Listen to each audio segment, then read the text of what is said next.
Sinagip ng lalaki ang aso sa pagkakalunod, pero pinagsisihan niya ito bandang huli. Si James ay naglalakad na noon papauwi nang mapansin niyang bigla ang isang aso sa may ilog. Alam niyang kailangan niya itong tulungan, kaya naman agad siyang nanakbo papatalon sa ilog para ito sagipin. Pero nang maihahon na ni James ang aso ay hindi na ito gumagalaw pa. Walang alam si James sa kung ano man ang nangyayari. Pero isang bagay na nakakabigla ang nalalapit na mangyari.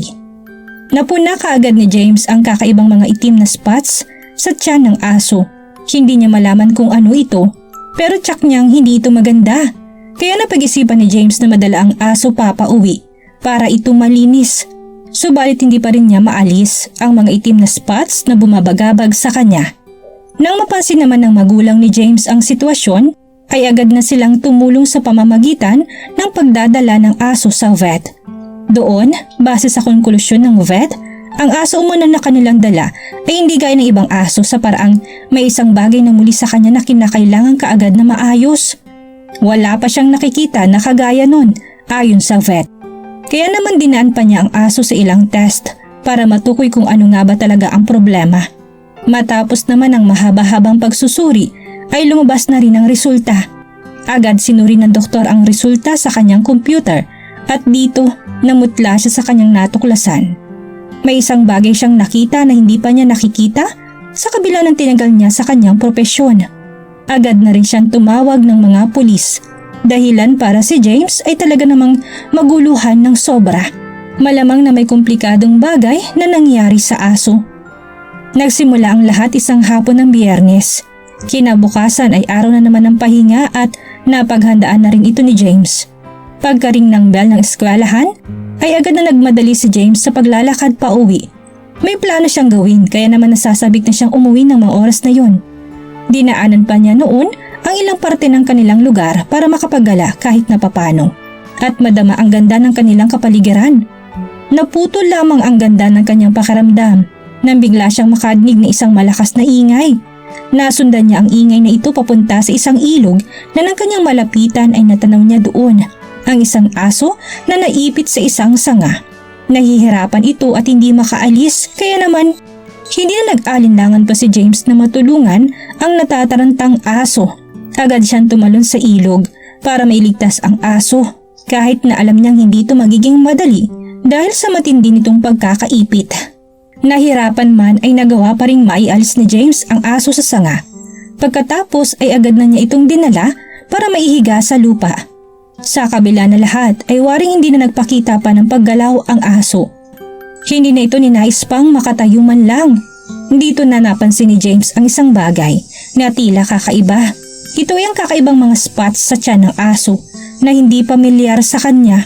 Wala pang nakikitang aso si James na meron ito. Dito na nagdesisyon si James na maiuwi muna ang aso para matulungan. Sa kanyang pag-uwi ay agad niya nilinisan ang aso para tanggalin ang maitim na spots sa tiyan nito. Pero hindi niya ito magawang maalis.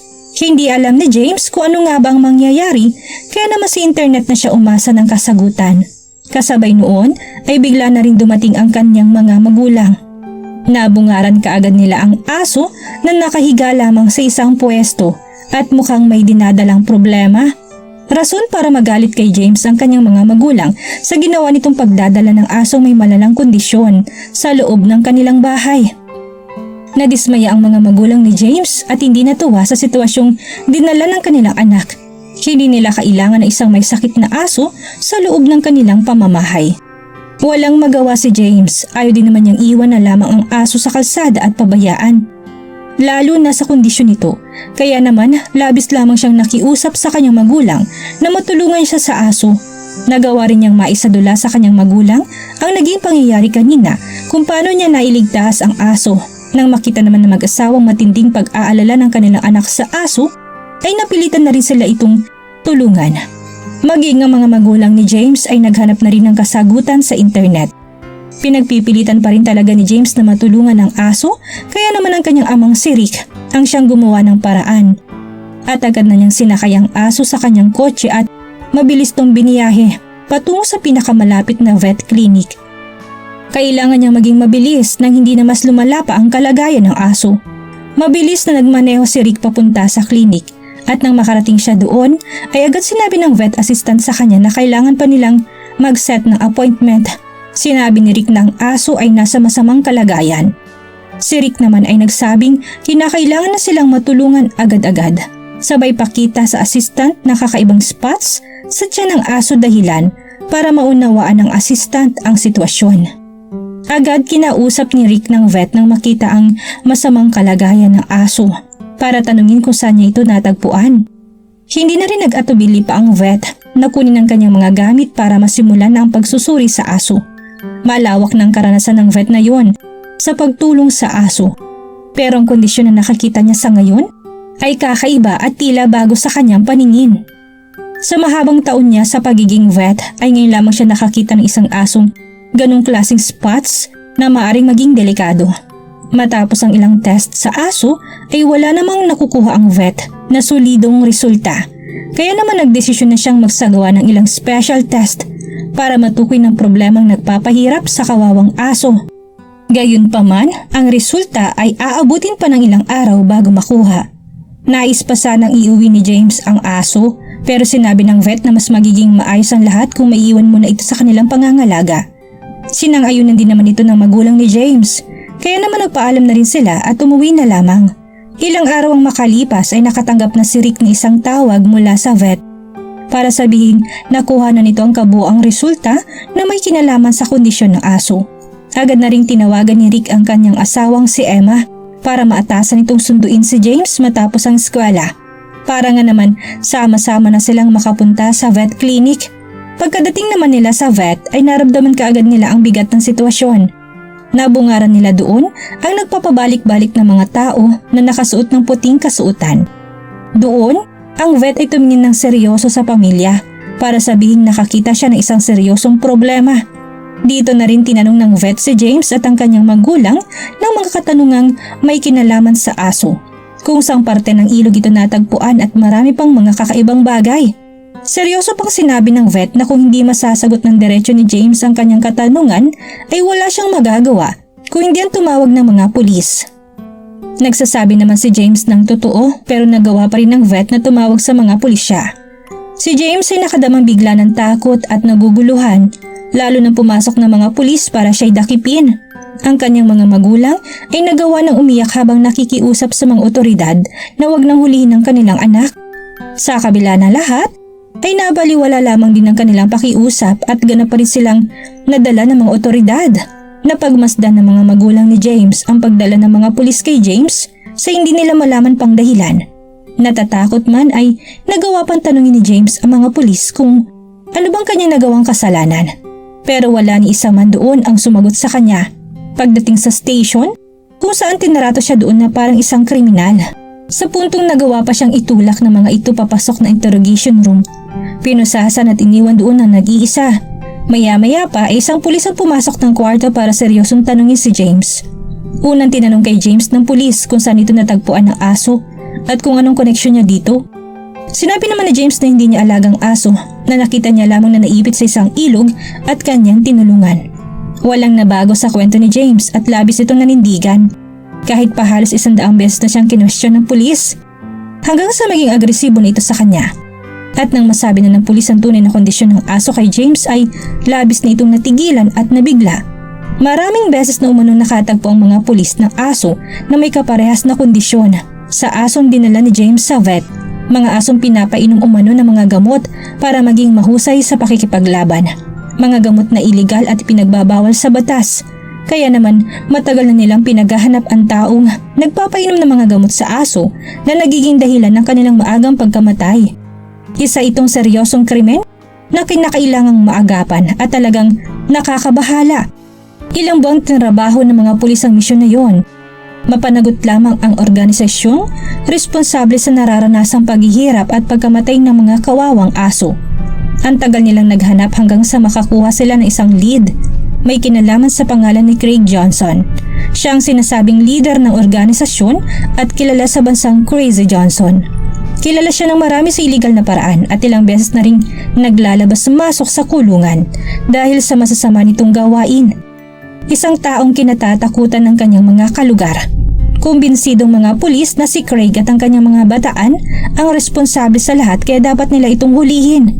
Ang hindi pa lamang talaga nila nakikita ay kung saang lugar nila isinasagawa ang iligal na paglalabanan ng mga aso. Yun lamang ang magiging matindi nilang ebidensya para mahuli si Craig. Kung wala yun, ay wala silang magagawa kung hindi pabayaan na lamang ito. Ang aso ni James naman ang maaring magresolba ng problema kung sakali dahil itong aso sa ganong kondisyon na nagawang maabot ang buhay ng mga pulis. Nang madinig ni James ang sinabi ng pulis ay labi siyang naawa sa mga aso kung bakit may mga taong ilalagay ang aso sa kapahamakan kapalit lamang ng pera. Dito nagsabi si James ng isang plano na hindi naman ganun kasama kaya't sinang-ayunan na rin ng mga pulis. Una nilang kinabitan ang aso ng GPS tracker sa katawan nito para ang aso na umanong magdala sa kanila sa criminal organization na pinanggalingan nito. Sa ganung paraan ay mabilis nilang matatrack ang lokasyon ng aso via GPS na magiging daan para mahuli na nila si Craig. Plano nilang maaktuhan si Craig sa kalagitnaan ng event para hindi na ito makapangatwiran pa. Matapos yun ay pasekreto ng iniwan ng mga pulis ang aso hindi kalayuan sa tahanan ni Johnson. Inaasahan nila na ang aso kapag nakita ng isang mga escort ni Johnson ay kanilang kukunin. Naghintay naman ng mga pulis ng ilang araw pero wala namang nangyari. Maya-maya pa mula sa tamang distansya ay namata ng mga pulis mismo si Craig na lumabas ng kanyang tahanan. Nabungara naman ni Craig ang aso kaya naman bigla siyang nalitot na tigilan. Dali-dali itong kinarga ni Craig at pinasok sa kanyang bahay. Isang tamang pagkakataon dahil tsak na dadalhin ni Craig ang aso na yun para isabak sa pakikipaglaban. Matyagang naghintay ng kakaibang pagkilos sa mga pulis sa GPS tracker ng aso. Nagawa pa nilang mapadaan sa ilang lokasyon na hindi na rin bago sa mga pulis at na makita ng mga otoridad. Ang biglang pagkilos ng tracker sa kakaibang paraan ay agad na silang kumilos ng mabilis. Nanatili naman din ang GPS sa isang lokasyon sa loob ng halos 15 minuto. Agad na tinungo ng mga pulis ang lokasyon. Umaasang na makikita nila isang event kung saan pinaglalaban-laban ang mga aso pero iba ang kanilang nabungaran. Namataan nila doon si Craig, kausap ang isa pang lalaki sa loob ng isang kotse, kasama ang aso. Mukhang isang dilang kanilang naisagawa, kaya naman hindi na nag-atubili pang mga pulis na umiksena. Lalo't involved na din si Craig sa kaso ng drug trafficking.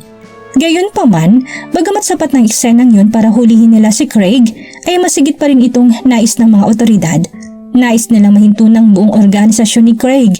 Nang mahinto na ang kapahamakang, dinudulot nitong hindi lamang sa mga aso, kung hindi maging sa mga tao.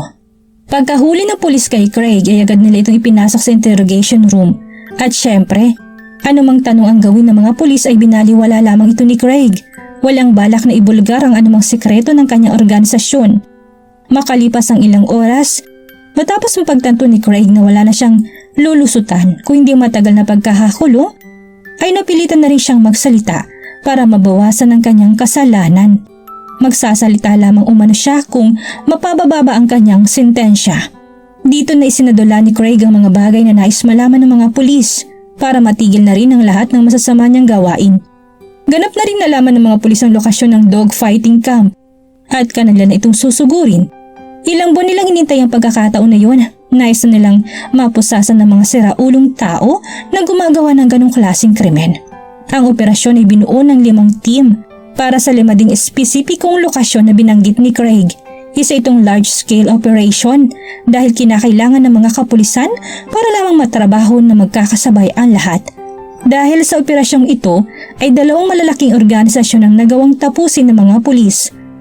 Habang 56 namang kataong kanilang napusasan at naaresto. Pero ano na nga bang nangyari sa mga aso? Dahil sa operasyon ay 120 na asong nagawa nilang mailigtas. Ang lahat, lalo na yung mga sugatan, ay dinala ng mga otoridad sa vet para magamot. Mahabang panahon din ang kinakailangan para ganap na matulungan ang ganong karaming aso, pero wala itong problema para kay James. Nakatanggap na lamang ng special na pasasalamat si James mula sa mga otoridad dahil siyang nagmistulang utak sa nagawa nilang operasyon. Ilang araw ang makalipas ay nagawa ng ihatid ng mga pulis kay James ang asong kanyang nailigtas na ganap na rin niyang naging alaga. Maayos na ito, malusog at gumaling na sa kanyang kondisyon dahil sa pag-aalaga ng vet. Simula noon ay naging maayos na lahat para sa kanila.